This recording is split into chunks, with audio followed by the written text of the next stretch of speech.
Bonjour Thierry. Bonjour Cécile, bonjour Patrick, bonjour à tous. Alors Thierry, dans votre édito politique ce matin, vous revenez sur la suggestion d'Anne Hidalgo, la maire de Paris, de reconfiner la capitale 3 semaines. Il y a eu un peu de rétropédalage derrière, mais un coup politique habile ou pas selon vous? Depuis que le premier adjoint d'Anne Hidalgo, Emmanuel Grégoire, a annoncé à la fin de la semaine dernière, en effet, sur une chaîne d'infos continue, que sa patronne voulait confiner strictement Paris et tout réouvrir ensuite. Et depuis, vous l'avez dit, qu'il a dû rétropédaler après la bronca que ça a provoqué, à droite comme à gauche.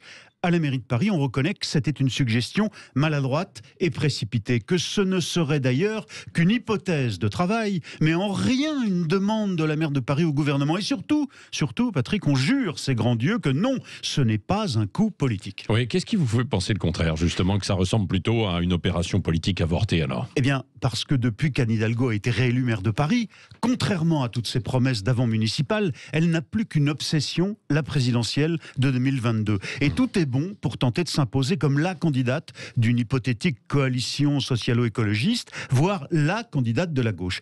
La très bonne enquête du journal Libération parue samedi, qui montrait que les électeurs traditionnels socialistes, écologistes, extrême gauche ne veulent plus du tout d'Emmanuel Macron, cette enquête est en train de rendre fous tous les prétendants au leadership à gauche. Tous se disent que s'ils arrivent à s'imposer dans leur camp, il y aura une chance de battre le président de la République au premier tour, s'il se représente, et donc d'être élu en battant Marine Le Pen au second, parce que pour eux, ce serait évident. Mais pour ça, il faudrait d'abord s'imposer à son propre camp. Et là, pour Hidalgo, c'est pas gagné. Coincée qu'elle est aujourd'hui entre Jean-Luc Mélenchon, qui court devant, l'écologiste Yannick Jadot, qui fait mieux qu'elle dans les sondages, et derrière elle, Taubira, Benoît Hamon, Arnaud Montebourg, qui cherche à la talonner.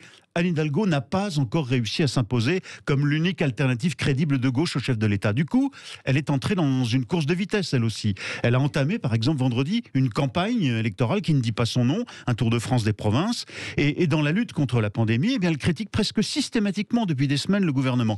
Et bien sûr, Emmanuel Macron lui-même. Mais là, patatras, c'est la critique ou la suggestion de trop. Un faux pas d'Hidalgo, critiqué d'ailleurs par certains de ses propres camarades socialistes. Alors, je vais vous en citer deux. Le nouveau maire socialiste de Marseille, Benoît Payan, qui estime qu'un nouveau confinement, évidemment, il ne parle que de Marseille, mais tout de même, ferait trop de dégâts sociaux. Et puis le président socialiste du département voisin de Paris, la Seine-Saint-Denis, Stéphane Troussel, qui veut tout faire plutôt que reconfiner, et qui demande surtout plus de vaccins pour son département, le 93, le plus pauvre de France. Deux critiques implicites d'Anne Hidalgo, assez ravageuses pour la maire de Paris, parce que ça souligne ces critiques qu'on lui fait souvent. On lui reproche de ne défendre que les intérêts de la capitale, elle ne pense pas au reste de la région parisienne, et de ne parler qu'à l'électorat bobo, écolo, des riches plutôt, sans véritable considération pour les Français les plus pauvres. Oui, Thierry Guerrier, on posera la question justement à Stéphane Troussel, le président socialiste du conseil départemental de Seine-Saint-Denis, qui sera avec nous tout à l'heure à 7h40.